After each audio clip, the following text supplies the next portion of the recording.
razón. Bueno, es un día feriado y ustedes seguramente están descansando. A lo mejor aprovecharon de ir a ver a una amiga, un amigo, un familiar. A ti parece que te veo en pijama todavía en tu casa. Bien también, descansar, está todo muy bien. Pero hay otras personas con una fe religiosa importante que hoy aprovechan de hacer una peregrinación, y esto para conmemorar a la Inmaculada Concepción. Sin embargo, otros, quizá con menos fe, no saben qué se celebra exactamente este día. ¿Ustedes lo tienen bien claro? Yo sé. Yo sé, profesora. Yo sé, profesora Margot. Es el Día Internacional de Armar el Arbolito de Navidad. No. No. Los 8 siempre se arman el árbol, ¿o no? Pero tiene razón, es verdad. Pero acá en Chile, ¿qué manera de apurarse acá en Chile? El 1 de noviembre están todos con Navidad ya. Anda Papá Noel caminando por la calle. No nada, estoy con un cargo de conciencia terrible porque veo las ventanas con la gente con las luces, todo, y yo no tengo nada en mi Vamos a hablar casa. más adelante de los árboles y los gatos. Yo hoy voy a armarme el árbol después de esto. Es un temazo el árbol de Navidad de los gatos. Pero Vamos a volver con los árboles de Navidad, Profe. con los más notables, pero un ratito más, porque ahora estamos hablando de qué se trata el día de hoy. Profe. Señorita Yamila, diga usted. El Día de la Virgen. Exacto, por ahí va la cosa. ¿De qué virgen? No sé, pero ¿las vi todas? No, de la Virgen María. Pero vamos a hablar de esto con una persona que es experta. Vamos a hablar con Federico Aguirre. Él es académico de la Facultad de Teología de la Universidad Católica. Él también es teólogo. Así es que lo recibimos acá en Hoy Se Habla. ¿Cómo estás, Federico? Hola, ¿qué tal? ¿Cómo están? Muy bien. Un gusto. Queriendo saber de ti, que eres experto en el tema, exactamente qué se celebra este día, qué se conmemora. Bueno, la fiesta en concreto es el Día de la Inmaculada Concepción de la Virgen. Es un dogma relativamente reciente del siglo XIX que dice que la Virgen fue concebida sin pecado original. A lo mejor le estoy hablando como en chino, pero... Sí, en criollo. Federico, yo quiero saber una cosa porque uno conoce, bueno, y lo decíamos al comienzo del programa, la peregrinación a Los Vázquez, por ejemplo, la Yamila mencionaba algo que sucede en Argentina. Esto es una conmemoración internacional. Yo sé que hay distintas vírgenes, perdonando mi ignorancia, pero cuéntame un poquito más de eso. Mira, es una celebración de la Iglesia Católica. En Chile hay otras religiones también, hay otras iglesias que no son católicas. Esta es una celebración de la Iglesia Católica y se celebra en todo el mundo. Y también es el fin, la culminación del mes de María, que se celebra durante todo el mes de noviembre. Y en principio, digamos, o sea, involucra todas las advocaciones que se llaman de la Virgen, ¿no? Está la Virgen de los Vázquez, por ejemplo, ustedes ya la han referido. Está la Virgen de la Tirana, está la Virgen de Aiquina, la Candelaria, en fin, hay varios nombres, ¿no? Pero se celebran todas estas advocaciones. Oye, Federico, quiero aprovechar de hacerte una pregunta sobre la religiosidad dentro de los jóvenes, porque tengo un estudio que está bien interesante. Es un estudio que hizo la Universidad Adolfo Ibáñez, que dice que los jóvenes de ahora son menos religiosos que los jóvenes de antes. Un 43% de los jóvenes hasta 34 años dice que la religión para ellos es importante, versus quienes tienen más de 55 años, que dicen que el 57% es muy importante ser religiosos para ellos. ¿Nos puedes comentar un poco al respecto? Sí. Mira, de hecho, en términos un poquito más amplios, en general, digamos, está pasando un fenómeno muy interesante interesante de estudiar, ¿no? Y es que lo que ha aumentado de manera muy fuerte es la desafección institucional. O sea, por ejemplo, que yo me declare católico, judío o musulmán. Pero en Chile en particular sigue muy alta, como podríamos decir, como la creencia, ¿no? Creer en algo superior, en algo que no puedo dominar.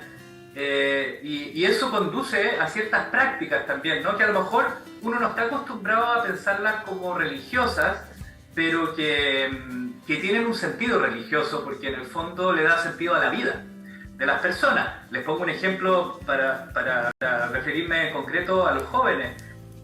Por ejemplo, la relación con los animales, la relación con la naturaleza, el cuidado de la alimentación, son espacios de búsqueda de sentido que se han desarrollado muy fuertemente entre los jóvenes y que claro, uno no lo llamaría así de manera directa un sentir religioso, pero que en algún punto se puede conectar con una búsqueda religiosa. Entonces es interesante...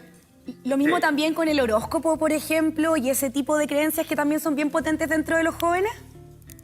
Sí, por cierto. O sea, el horóscopo, de hecho, una creencia que hace mucho tiempo, no sé, pues mi hermana, por ejemplo, siempre ha sido muy cercana al horóscopo. O sea, sí, el horóscopo, la astrología, las religiones orientales, por Sí. ejemplo, ciertas prácticas, el yoga, por ejemplo, es una práctica deportiva, pero que también tiene una dimensión espiritual, ¿no?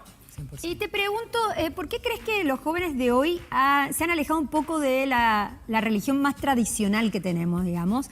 Y porque todos dicen que creen en un ser superior y cada uno le pone un nombre, ¿verdad? Pero ¿por qué crees que esto ha cambiado en el tiempo? Mira, yo creo que hay dos niveles. Un nivel es la crisis de las instituciones en general. Hoy día en el mundo, no solamente en Chile muy fuertemente, hay una crisis institucional. La gente no confía en las instituciones, sean políticas o religiosas. Y en particular en Chile, en la Iglesia Católica, ha habido una crisis institucional tremenda con los casos de abusos sexuales y de conciencia que han hecho que ya no haya confianza en las instituciones. Son las instituciones las que permiten darle como o pensar en una religión tradicional, ¿no? Porque yo insisto, creo que si uno ve la historia de la humanidad, siempre está presente una búsqueda, ¿no? Una búsqueda que podríamos llamar religiosa, y de pronto se van configurando y aparecen estas instituciones que hoy día están bajo sospecha tremenda, ¿no? Federico, para volver un poco como a lo que está pasando, por ejemplo, hoy día, en un día como hoy, en la peregrinación al Santuario de los Vázquez, ¿qué pasa con la ritualidad? ¿Qué pasa con esta conmemoración, ¿no es cierto?, que es mundial, que tú ya nos enseñabas un poquito más? ¿Qué pasa con la ritualidad en ese sentido? ¿Hay más rituales? ¿Hay personas que lo celebran de distintas maneras? Sí, muy interesante tu pregunta, porque de hecho una de las cosas o una de las dimensiones de la religión que siguen siendo atrayentes son los ritos, ¿no? Es decir, donde la gente no solamente se sienta a escuchar a un sacerdote o cree que para ser religioso tiene que respetar una norma, ¿no? Sino que hace cosas, puede hacer cosas. En el caso de la peregrinación, caminar, hacer un sacrificio, o por ejemplo lo que pasa en muchas otras regiones, sobre todo en el norte de Chile, con las vírgenes, se tratan como si fueran un muñeco, ¿no? Y se les viste, se les hace una fiesta, se les baila, y entonces en esos contextos, en este tipo de prácticas, las personas terminan asumiendo o se sienten que tienen una relación directa con lo sagrado, ¿no? Que muchas veces está demasiado mediada nuevamente por las instituciones, pero en estos espacios la gente siente que hace cosas y que además se está conectando de manera directa con lo sagrado. Y hay un sentido de pertenencia también ahí comunitario, así que te agradecemos muchísimo, Federico, por contarnos un poco más, por enseñarnos. Esa es nuestra labor también aquí en Hoy Se Habla, así que muchas gracias por estar con nosotros esta tarde. Muchas gracias a ustedes, que tengan un excelente día. Que esté muy bien. Muchas gracias. No, Se celebran misas en muchas partes hoy, así es que si quieren conocer cerca de su barrio, cerca de su ciudad, vayan averiguando. Hoy se celebran muchas misas justamente por la Inmaculada Concepción.